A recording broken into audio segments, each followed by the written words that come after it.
Weighing in with soybeans and a baby show straight out of Norburn, Missouri, we have Soybean Festival.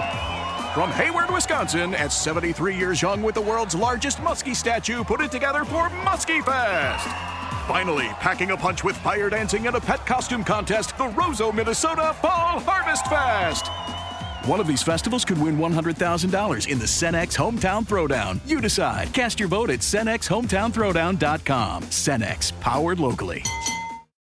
You're listening to Away with Words, the show about language and how we use it. I'm Grant Barrett. And I'm Martha Barnett.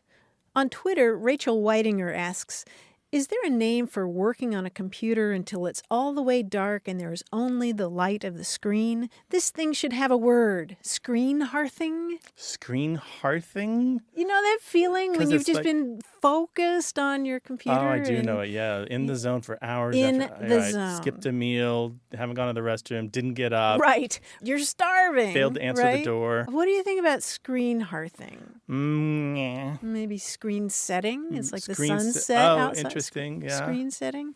You know, it's interesting. I said focus. You've been focusing all that time.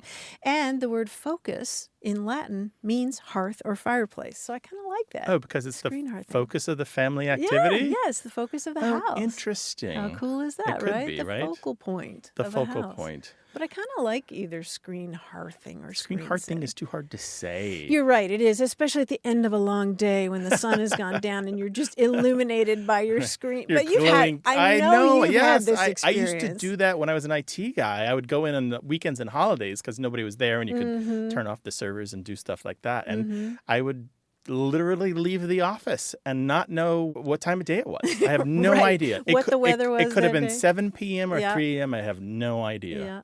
Maybe it's bigger than screen, though. You know, Yeah, like when is. you go into work really early and the sun hasn't come up yet, and then you go home and it's dark because you've had a really long day. Maybe it's bigger than that. It says something about the complexity of the modern workplace where they expect you to work like that. Exactly.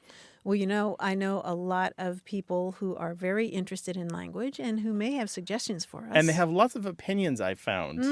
About all different kinds of things involving words. And they can call us at 877-929-9673 or email us, words@waywardradio.org, or talk to us on the Twitter at WAYWORD.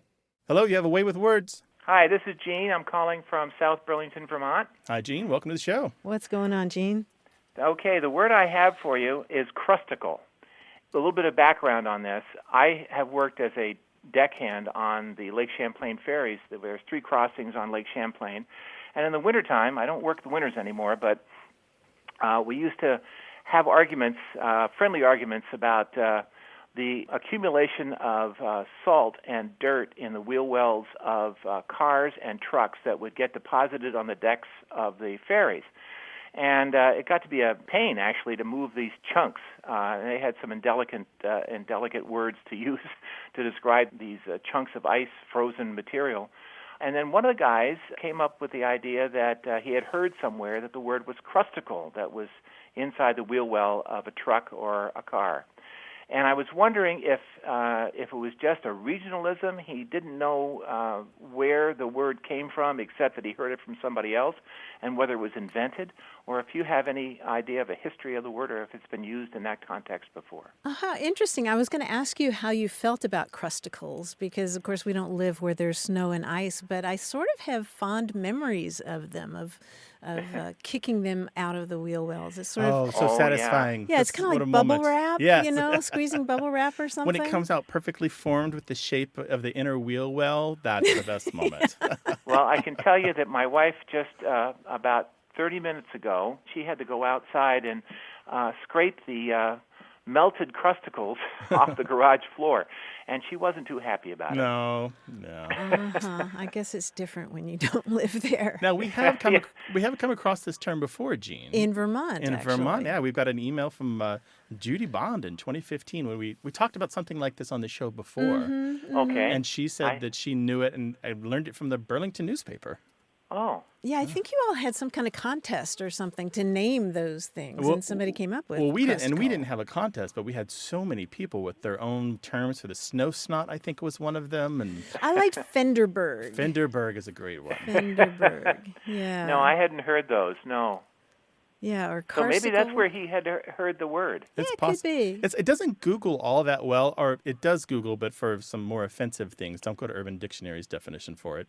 But I looked in the newspaper databases, and it just doesn't come up that much. But it's a logical word. It makes a lot of sense. And the ickle suffix is what we call in linguistics very productive.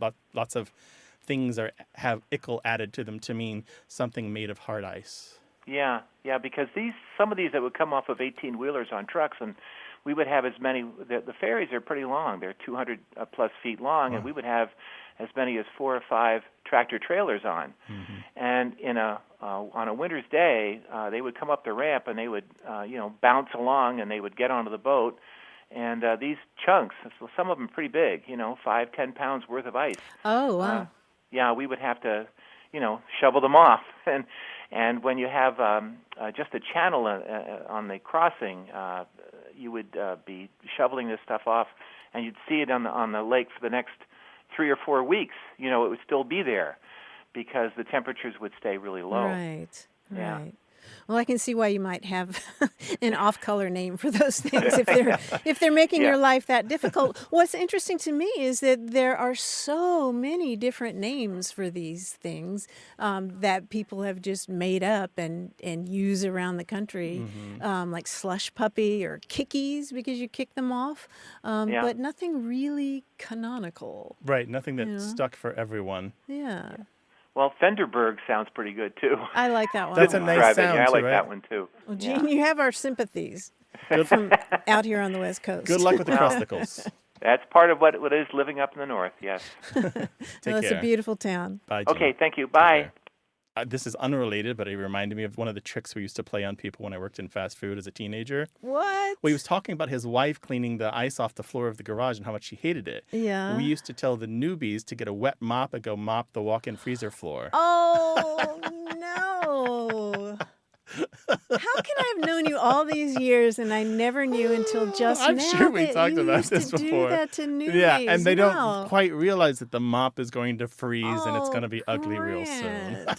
Really? Did they do that to you too? Oh, yeah, there was all kinds of little miniature hazing. But my brother and I, we instituted all kinds of new hazing. Oh, like sending people for striped paint? Yeah. I even brought up one that I'd learned from Mark Twain, the hazing that he went through when he worked for his brother's printing press. They had to look for type lice, which doesn't exist. Type lice. And so we invented ice cream lice, and we told the frontline people who worked at the soft ice cream machines to be on the lookout for ice cream lice. They had to be, there's no such thing. Oh, my gosh.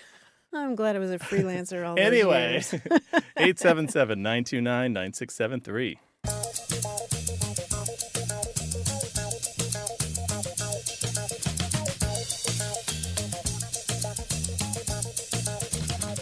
In his book Bleak House, Charles Dickens coined the term growlery, which he used to mean a place to growl in, like your private sitting room, the place where you just go to sulk. Be grumpy. Which is funny because the word boudoir comes from the French word that means to sulk. It was originally the place where the woman went to sort of pout. So the growlery is the masculine version of the boudoir. Yeah, sort of like the man cave, I guess. But now versus- boudoir has different connotations. It does indeed. But it goes back but it goes back to this image of pouting. When did we leave this wonderful time when we create rooms for every emotion?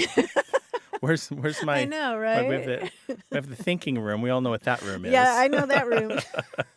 We have the sleeping room. The magazine room, yeah. 877-929-9673. Hello, you have a way with words. Hi, Martha. Hi, Grant. This is Mary Bell Scott from Montgomery, Alabama. Hi, Mary Bell. Welcome to the show. Hey, Marybelle, welcome. What can we do for you? Well, at work, when we are really busy, we will tell people that we are slamming, or that if we're just covered up with work, that we are slammed. Where do you work? I work at a doctor's office in Montgomery, Montgomery Cardiovascular Associates. I do stress tests there. Okay. And if we get really busy, then slamming gets a whole new syllable. It's slamming. Slamming. Let me ask you, is this Slamming. when customers come in without an appointment and you kind of have all this unexpected business? No, not necessarily. Okay. People get there and everything is supposed to be nice and smooth, and sometimes there are little hitches, and things have backed up, and actually I've heard that expression and used it myself for decades. Uh-huh. Did you ever work in food service? No, I never did. No, because all the people who have worked in food service, they probably know this. Uh-huh. Do they? Yeah, Cool. it's being slammed is really common in the restaurant business or the catering business. And I'm wondering, too, if you use slam as an adverb to say, like, we're slam full. Yes. Yeah, because that's kind of a Southernism to say we're slam full, or I ate so much food, I'm slam full. As an emphatic. Yeah. Yeah. Yes. Yeah. So I'm thinking that those might be connected. Slam full and slammin'. But I think the food service connection is also strong, right? I've heard lots of people. Like in it's food it service means say in that. the weeds to be slammed. Yeah. Is there anything specific that attached that to food service? No. Like talking like doors slamming between the kitchen and the serving area? No, I think it has to do with the really basic meaning of to slam, which means to hit hard. Yeah. So if a lot of customers show up all at once, you feel like you've been hit hard. Like two buses pull up in the parking lot, you're like, oh, put the burgers on. Fixing to get slammed. You are Fixing to indeed. get You are slammed. fixing to get slammed. Getting hit hard. Wow. Well, Maribel, thank you so much for sharing that language with us. I know you've got a bunch more, so you're going to have to call us again sometime and share some more, all right? I will do it. All right, take care. Bye-bye. Thank you guys so much. Sure thing. Bye. You too, Bye-bye. We want to hear the language from your workplace. Call us 877-929-9673 or send it in email to words@waywardradio.org.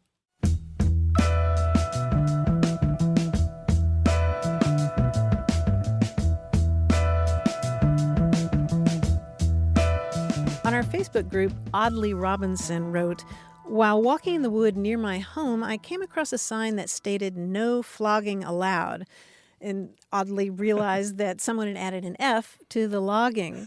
And this prompted a whole discussion from people who had seen people who improved on signs. For example, Jenna Schnur in Alaska said that on a trail around a local lake, somebody had changed thin ice to think nice. Sure. I love that. And then you'll appreciate this. Mary Ellen Brooks wrote that she saw a sign that said speed zone ahead changed to speed on ahead. Oops. That's like the scratching on the hand dryers in the restroom. They're often modified to say push button becomes push butt. Oh, really? Well, maybe in the boys. The boys' room is a little different. I also like this one from Umison Keaton Smith, who says, I used to live in northeast Portland near Flanders Street. Someone added a D after the N-E, so the sign said Ned Flanders Street. You want those to be ensconced and become permanent. Right, for all you Simpsons fans out there. 877-929-9673. This show's about language examined through family, history, and culture. Stick around.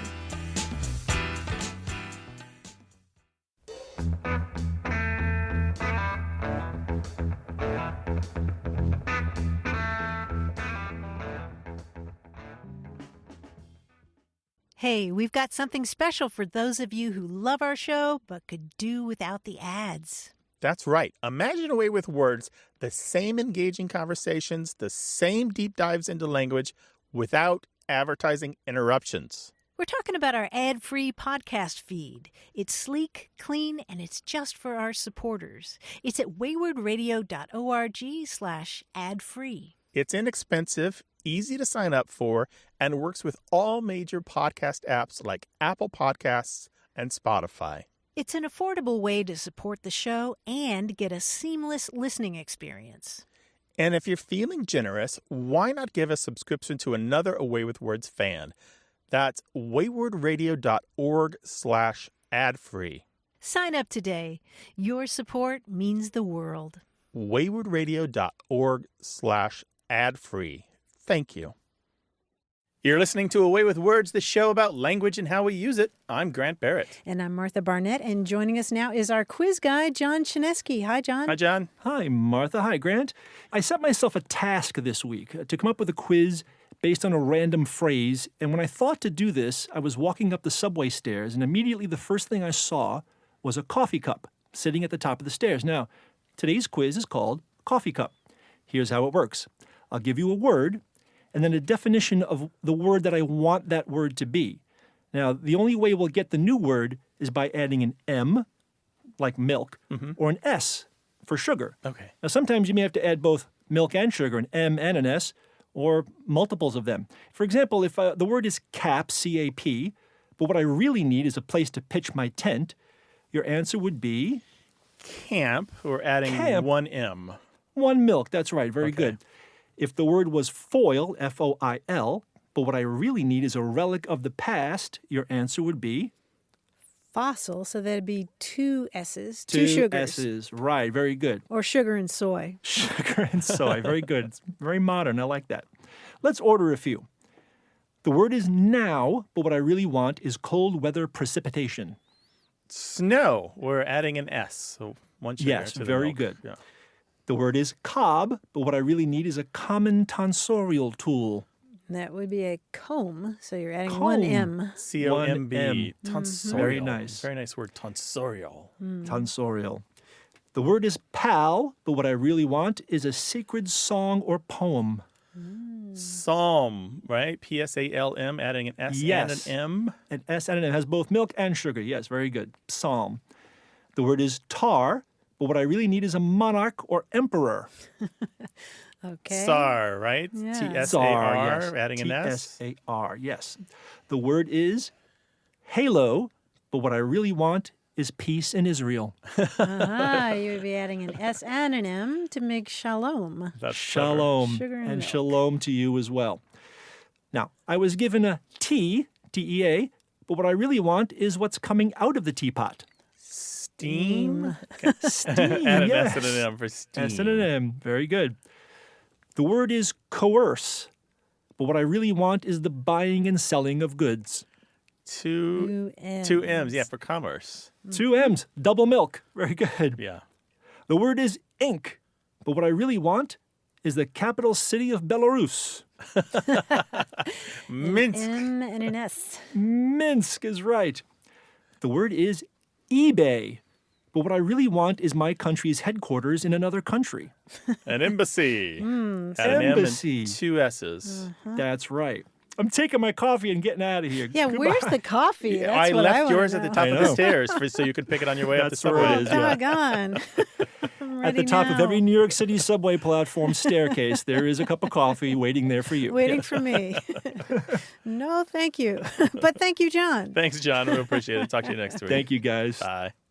Bye. We'd love to talk with you about any aspect of language, so call us 877-929-9673 or send us an email. The address is words@waywordradio.org. We have a very active Facebook group, and you can find us on Twitter @Wayword.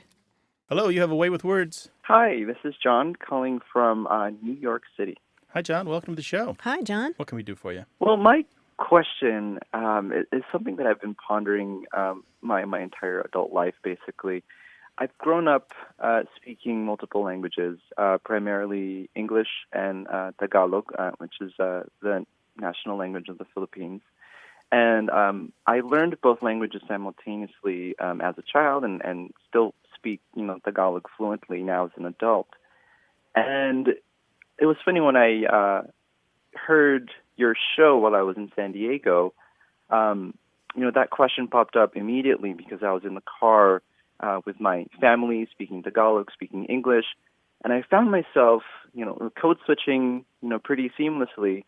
But I caught myself changing, I guess, personalities. I found myself, when I spoke English, I was very forthright, very direct, very matter of fact, speaking.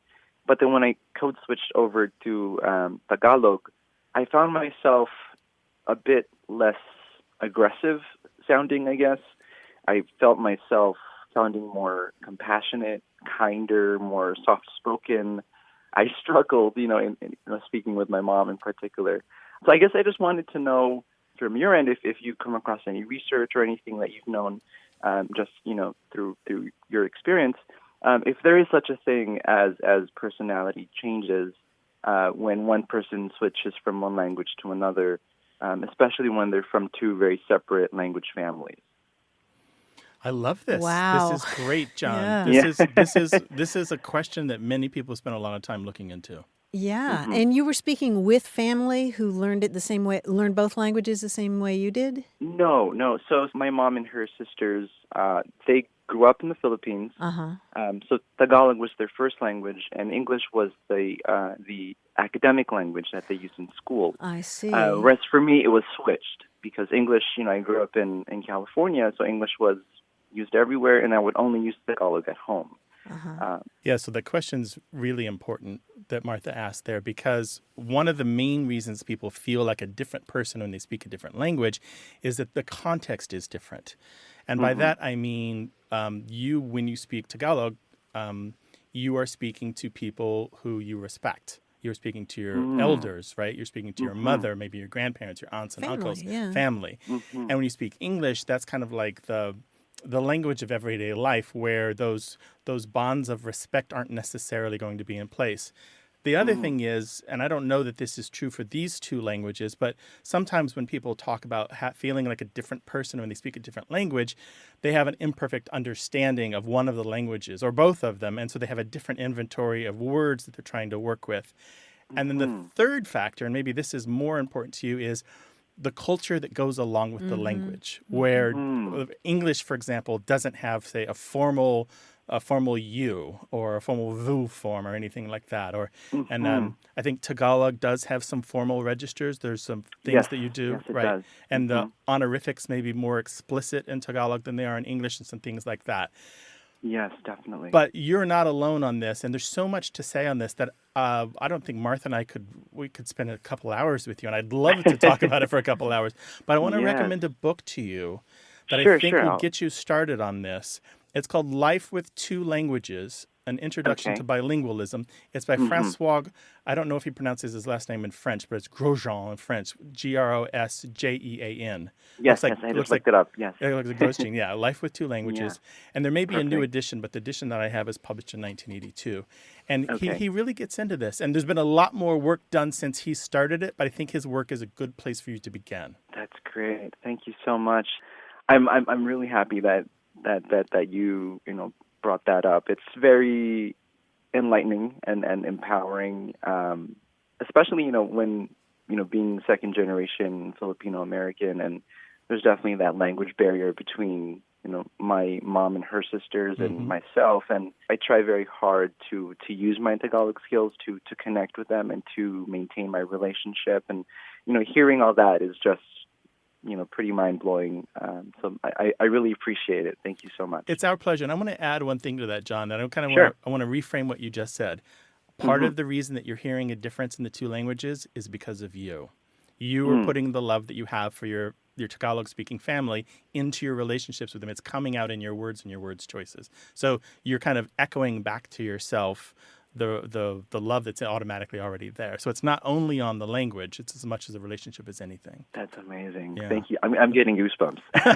Well, Thank you so much. Another thing I want to tell you before you go, this actually happens in English, where people will talk at length about why words, say, of Latinate origin don't feel as real to them as words of an Anglo-Saxon or Germanic origin. Even within words that are fully anglicized and are completely English, people still say that they can feel a difference in the tone and quality of their word choices based on the original language that the word came from. It's really cool. Do you have a specific example between anglicized and Latin words? So that I get a better understanding. Yeah. Oh, yeah. So the naughty words, for example, the way we talk about the sex act, for example, if we were to use the more Latinate words that are a little more like the Romance languages, like intercourse or copulate or fornication versus the words that we can't say on the air for the act. Yes. Yeah, a little more distance there. Yeah.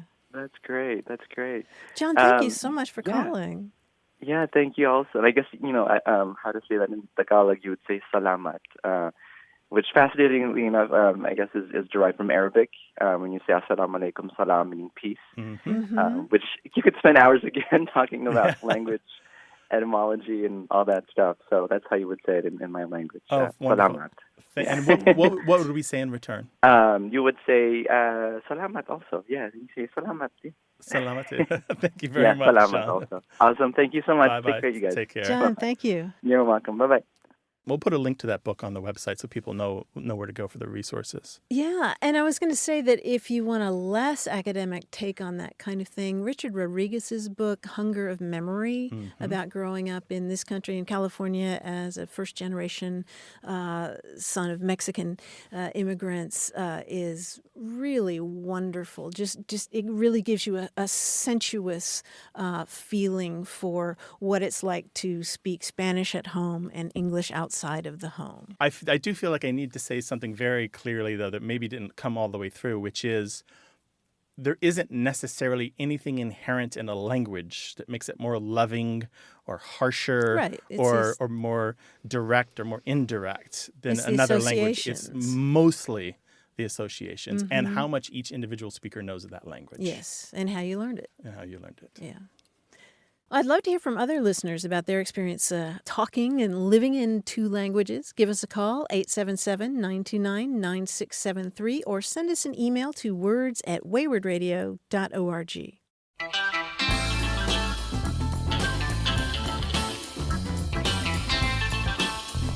If you think about spelling out numbers like 1, O-N-E, 2, T-W-O, how far do you have to go before you use the letter B? I don't know. Do you have an answer for me? Let me see. I do. Billion? Billion. Wow. How about that? How about that? Billions. That's pretty cool. 877-929-9673. Hello, you have a way with words. Hey there, this is Bo calling from Huntsville, Alabama. How are you? Excellent. Welcome to the show. Hi, Bo. What's up? How are you? I'm a physical therapist in Huntsville, Alabama. When I was a student about 6 years ago, my clinical instructor warned me in rural Northeast Georgia. She said, "So you're gonna get this question. You're gonna get patients that say this. They're gonna say, 'I got a rising in my leader.' And when they say that, it means a hamstring cramp." And I thought she was crazy. And I kid you not, like this second patient we saw started locking up in their hamstring after a total knee replacement. And they said, "Oh, my leader, it's rising. I got a rising in my leader." And I have been super curious ever since to know where that came from, because I hear it in rural North Alabama, just like I heard it there. And I hear it about once every 10 patients I'll catch it. Some patients know what I'm talking about. Some have no idea, and they don't even know where it came from. But I'm curious. And, Bo, how do you think they're spelling leader? Yeah, that's a good question. So my colleagues and I were talking about it, and we were like, maybe it's like Lederhosen or something like that. So some sort of a German background. I don't know if it's leader, like leader of soda or water, or if it's leader like L-E-A-D-E-R. My first impression would be like L-I-T-E-R or L-E-I, something like that. I'm terrible at spelling anyway, though. Oh, this is so wonderful. Yeah, the word that they're using is leader, L-E-A-D-E-R. And it's an old word that means a sinew or a tendon. It's also interesting that they use the word risen. Have you heard risen in relation to any other ailment? Yeah, some patients will say it's kind of rising up on them. So, like, they're usually talking about a muscle, but they say it's kind of rising up on me when I turn my head, and I figured I understood what that meant. But yeah, rising like rising, but without the G, the N at the end. Right. And that a rising, it means swelling. Like you might have a rising on your finger or something. So if you got a rising in your leader, your sinews or your tendons, then yeah, I can see how that would be a swelling that causes a cramp. Do people ever say that they pulled a leader just to mean that they've got a sore muscle? They do call it a leader in like separately sometimes from rising. They'll just say my leader hurts, but they're always talking about their hamstring. I've never heard it talked about with like the forearm or the shoulder or the neck. That's I thought that was interesting. Yeah, you will find the word leader in medical dictionaries from the turn of the last century. Oh, you find it going back to the 1700s. Oh, really? Yeah, In medical dictionaries. Medical dictionaries, a variety of different texts and stuff. Yeah. All right. Yeah, they don't teach us that in school. So. Well, that's why we exist. Yeah, but there's one theory that I really love about why it's a leader, and it may have something to do with either ropes or with roots or plants. For example, one of the pieces of jargon in the plant world is the leader is the main stalk or branch or trunk or root around which all the other ones kind of attach or appear or are secondary to it. So that's a lead. But also in ropes, when you're learning how to tie ropes, they will talk about the leader, and this is the one that's going in, around, and through in order to create a particular knot. Interesting. Yeah, and the other idea that informs that, I think, is the fact that sometimes the word guider is used in the same way. As a leader. To mean a leader. Yeah, so you think of somebody like using a rope to guide an animal or something. Could be. All right. Perfect. But you know what? I bet you hear other great medical vocabulary there in that area, and I would love it if you call us again sometime with more. Sure, will do. Okay. Thanks, Bo. Take care. Thanks, guys. Bye-bye. Bye. Yeah, the editors of the Dictionary of American Regional English did surveys where they went around the country, recorded people, and they asked them a lot of questions about ailments, things that are wrong with the body. And this is one of the answers that came up. But one of the other ones that people might be more familiar with is diabetes, called the sugar. The sugar. I've got the sugar. And if a doctor starts a new practice in a place where they don't speak the local English dialect, they might be befuddled at first, trying to figure out what a patient. Yeah, I was diagnosed with the sugar, and I need my medicine. 877-929-9673. Hello, welcome to Away with Words. Hi, my name is Katie Hooper. I'm calling from Dallas, Texas. Hi, Katie. Welcome to the show. Hi, Katie. What's up? So my question has to do with the words caregiver and caretaker. I've noticed that I tend to use them interchangeably, but then we think of the words giver and taker as opposite. So it's interesting to me that caregiver and caretaker would mean the same thing. So I guess my question is, do they actually mean the same thing, or are there times when one is the right one to use? Yeah, I think for a lot of people, the term caretaker is more like somebody who's hired to take care of property or something. It's like a place instead of a person? Yeah, like a janitor or a groundskeeper. Caretaker is the older word. Caregiver really took off in this country in the 1960s. And in Britain, you often hear carer instead of caretaker or caregiver, but caregiver is the later word, and I do associate that much more with looking after a person, whether it's a child or an ailing parent or something like that. Okay, that's interesting. So caregiver for a person, and then caretaker more for like a property or a house or something like that. At least in this country. That's how it's come down, but it wasn't always the case. Caretaker used to be the primary term because 1960s for caregiver? Yeah, and then it really took off. Yeah. But I would be interested to know what your colleagues think about that. Okay, well, I'll ask around, but I will go with caregiver for people from now on. Yeah, I think it's just more personal, but that's kind of a gut feeling I have. Yeah. Thank you so much for your call, Katie. We okay, really thank you so much. Take care now. Bye-bye. 877-929-9673, or talk to us on Twitter at WAYWORD.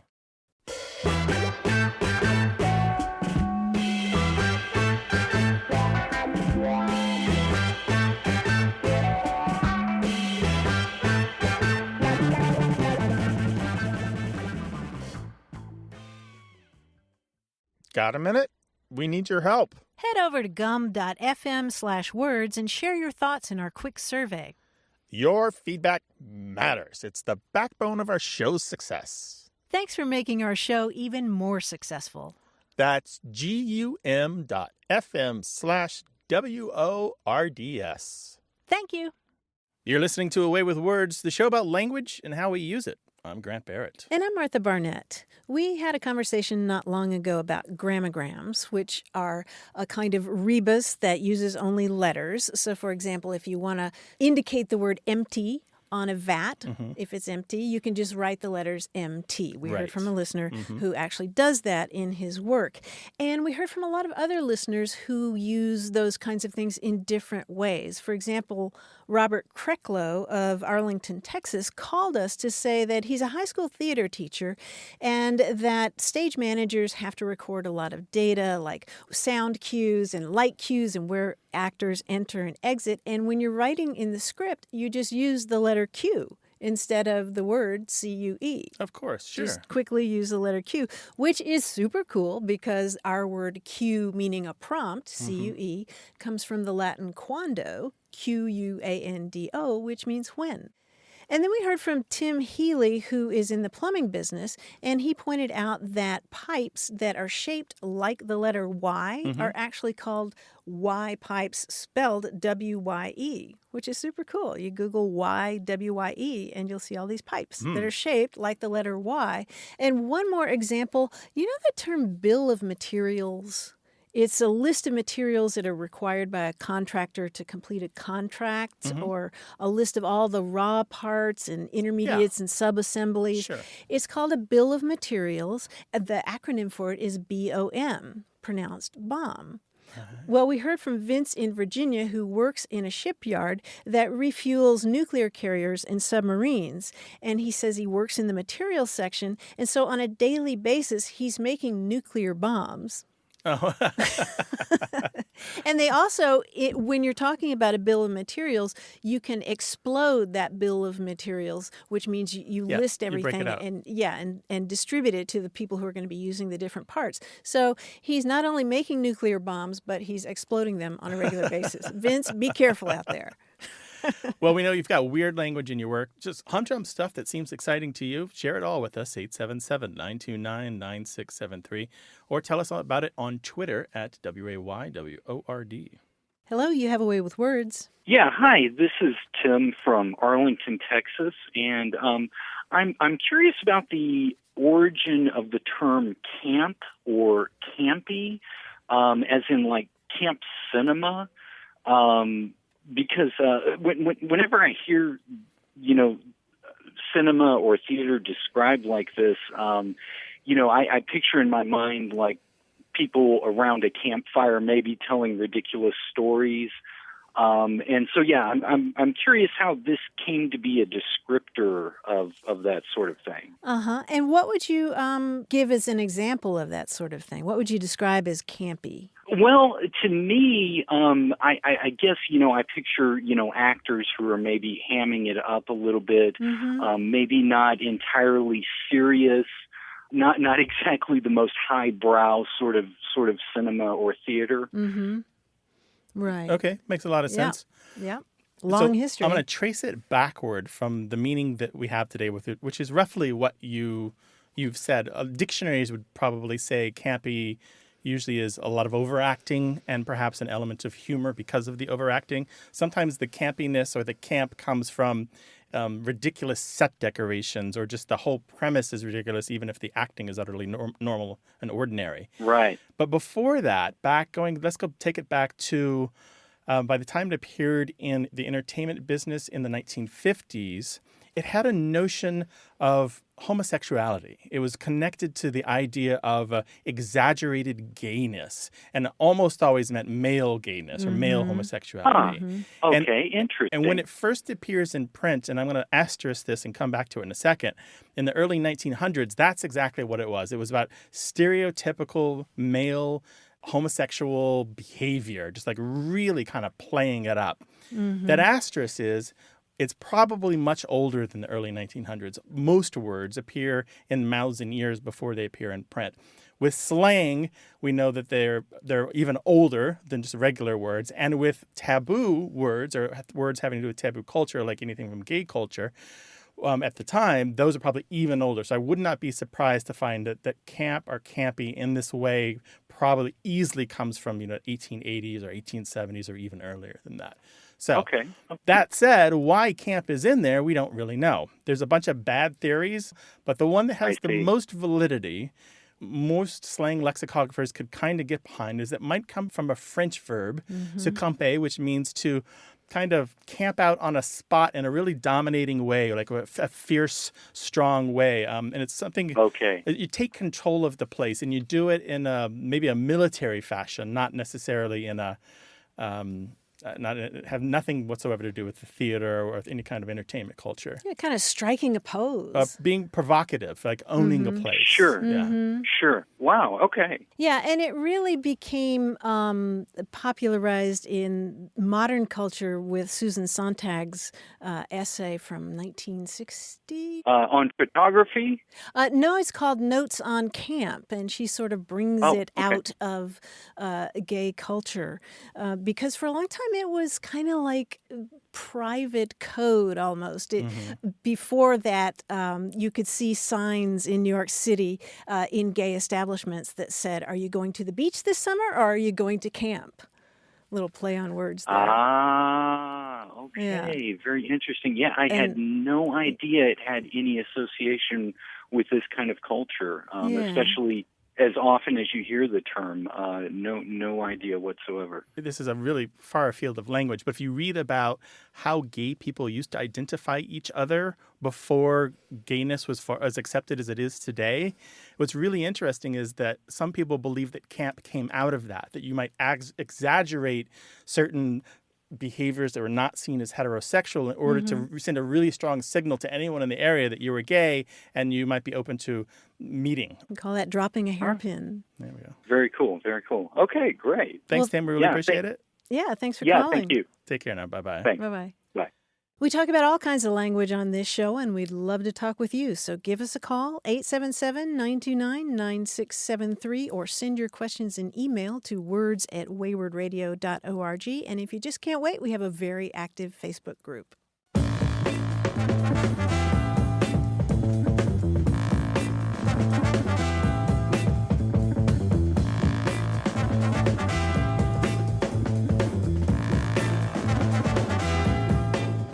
I have been reading up on dueling. You can imagine why. Dueling, D-U-E-L-I-N-G, dueling? Yes, okay. yes, like the most famous duel in American history. Do you need me to be your second? Is that why you've been researching this? No, I don't need you to be my second, but I found a super cool word involving dueling, which of course I was inspired to read about because of Hamilton. Gotcha. The word delope. D-E-L-O-P-E, delope? Mm-hmm, delope. It's the act of throwing away your shot. Oh, I'm not throwing away my shot. Right. Right, that term is delope. I didn't know that. How about that? That's cool. And what else did you find out about dueling? Well, I was looking at The Art of Dueling from 1836, which says sometimes a man is placed in a situation when he considers it his duty to delope, or fire in the air. Gotcha. Yeah, dueling is dumb and immature is what it is. Well, there's a reason we don't do it anymore, Martha. Are you hanging out with different people than I am? I am not. Do you know in Kentucky, if you are elected to public office, you have to swear that you've never fought in a duel. You still have to do that. Really? Yes. Like before or after the swearing in? I forget. Before. That's interesting. Yeah. And what counts as a duel? Like with guns? Like fighting on the playground behind the jungle gym? I guess Does that it could count? licorice sticks. I don't know. 877-929-9673. Hello, you have a way with words. Hi, this is Beverly. Hey, Beverly, where are you calling us from? Richmond, Virginia. All right. Hi, Beverly. Welcome to the show. How can we help? Well, I have been aware recently of hearing the term gentleman used in some sort of strange contexts, primarily with reference to like a perpetrator of a heinous act of some sort. And it's usually law enforcement personnel giving a report, or local news people, or sometimes even the victims. For example, there was one that said that a gentleman wearing a ski mask held up a convenience store. Another one was a gentleman exposed himself to a group of young girls. Oh. And that's just not been my idea of what a gentleman is, and I'm just curious about why they choose to use that term. Yeah, you sort of picture a guy in a tie and tails. Oh, top hat. Exactly. top hat and a ski mask. Yeah, I've seen this so many times, and it's the kind of thing that people can't stop themselves from doing, apparently. My dad, by the way, was a cop for a long time. And I know that cop voice that you're talking about, that way where they go for this elevated language to make it sound official or important, and they don't quite get there. And I think that's a lot of what's happening there is if you say, there was this dude, it's not quite as the same as saying there was this gentleman. And we don't mean the top hat and tails guy, right? Yeah. Gentleman has so many, just like lady, it has all these variations. Yeah. I mean, I'm with you, Beverly. I think it's sort of self-conscious and performative. Yeah, well, that's what I was saying. Overly generous, I think. Well, I think what's losing out here is they realize that it's a heinous act, as you put it, Beverly, right? Like I can find examples about a guy who flashed knives and at a hospital, and one of the other patients says, I don't know what was going through the gentleman's mind. And you're like, well, he had knives. But the thing is, there's the other gentleman, which is kind of the default word you use for somebody. It's kind of like guy, although most cases you could say man. But again, you have people like Martha said, they're performing. They're on the spot. They're talking to a reporter, right? Mm-hmm. They're aware that their words are going to be heard and judged, and they're looking for more elevated language to sound important. Yeah, Beverly, what would you rather hear them say besides gentlemen? Man. Mm-hmm. I'm with you. Yeah. Yeah. Is that why it bothers you? Well, I guess it really bothers me because the conduct that is in question just is not the conduct of a gentleman. Exactly. Yeah, it's they haven't not. earned It's just not. They have not earned it, right? And I'm sure that the term gentleman at one point had denoted a social status. But I don't think it necessarily does that anymore. But it does, in my opinion, denote a conduct or behavior of a certain a higher level than what's allegedly been done. Mm-hmm.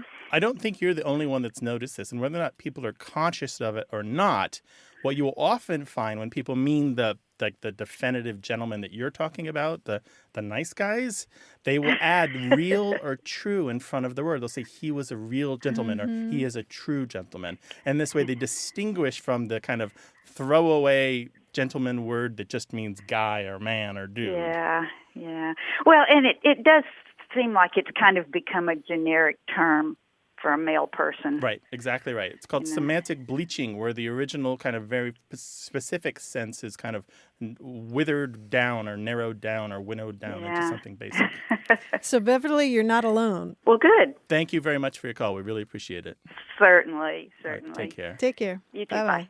What turn of phrase caught your ear? We'd love to hear about it. Call us 877-929-9673 or send your email to words@waywardradio.org. Hello, you have a way with words. Hi, this is Heather Lopez from Baton Rouge, Louisiana. Hey, Heather, what's going on? What's up? So I was calling to ask about a saying, dodo. So I am from Colorado, and I grew up in New Mexico, and my husband and his family, they're from Louisiana. Whenever I tell my little ones to go, we say, let's go night-night. My mother-in-law says, let's go dodo. So I was wondering where the saying, let's go dodo comes from. So is that a little bit of a culture shock for you to go from Colorado to Louisiana and get all that new language? Yes. It has definitely been very interesting. My husband's had to kind of coach me on last names because it's very French. And so I've had to learn a lot of new names and sayings here. Cool. Dodo is a really great one because it's got a long history in French and a long history where it meets English. Do you know any French at all? No, I don't. I do not. Okay, that's fine. But a lot of the people who studied French or are listening to the show now are going, oh, yes, I know what he's going to say. And I'm going to talk about the French verb for to sleep. It's dormir, D-O-R-M-I-R, very similar to the Spanish verb for to sleep. And English dormitory, the place where you sleep. There we go. So, okay. So dodo comes from dormir, and it basically is a baby talk. It's very exactly like night-night. Or other reduplicated baby talk words that we have in English, like choo-choo or wee-wee or poo-poo. Bye-bye. Bye-bye, those sorts of things. And it goes back to the 15th century in French. And so what you're hearing is this remnant of Acadian French in Louisiana showing up in English. That and some other expressions in Louisiana are so entrenched that it will probably last 100 or 200 more years. It's absolutely a part of the culture down there and part of the language. Absolutely. And then they say fey dodo. Yeah. Yeah. So the French... And so it's like a dance. So whenever the parents are out all night participating in activity, then they say that there's a room for the babies to go in. And so that's the way that the parents can go long into the night without having to leave, and the children can go to sleep in the room. So that's from the French word to do or to make. Faire dodo, faire dormir means to go to sleep. Oh, okay. Yeah. Awesome. So anyway, it's really cool. And I have something for you, a recommended book, which will help you get ahead of this and kind of get a handle on it. Yes, It's I would a love wonderful book. It's the Dictionary of Louisiana French, published by the University Press of Mississippi.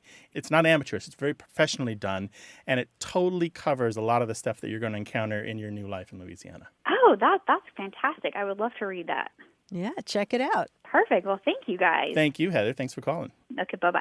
In French, there's also, this is more common in France, where the metro is more of a thing, but they have the saying metro boulot dodo, which is kind of like expresses the humdrumness of ordinary life. You ride the metro, you go to your job, you go to sleep, repeat. Metro boulot dodo. Is that how they translated the title of Groundhog Day, the movie? Oh, they may have. That actually be a great example of it, yeah. 877-929-9673.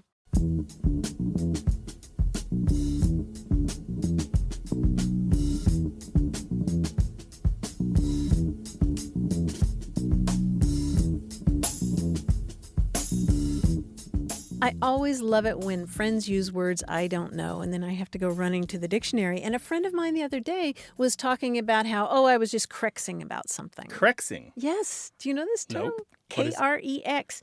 It means to complain or grumble, and it's related to a Yiddish word that means to complain or grumble. Oh, interesting. Krexing. The baby's krexing. Okay, nice. Yeah. Hit us up on Twitter, WAYWORD. Want more Away with Words? Listen to years of past episodes at waywordradio.org or find the show in any podcast app or on iTunes. Our toll-free line is always open, so leave us a message at 877-929-9673 and we'll take a listen. We love to get your messages at words@waywordradio.org or hit us up on Twitter at WAYWORD and look for us on Facebook. This program would not be possible without you. Grant and I are out to change the way we listen and think about language, and you're making it happen. Thanks also to senior producer Stephanie Levine, director and editor Tim Felton, director Colin Tedeschi, and production assistant Emma Kelman in San Diego. In New York, we thank quiz guy John Chinesky and that master of keeping it real, Paul Ruist at Argo Studios. Away with Words is an independent production of Wayward Inc. From the Recording Arts Center at Studio West in San Diego, I'm Martha Barnett. And I'm Grant Barrett. So long. Bye-bye.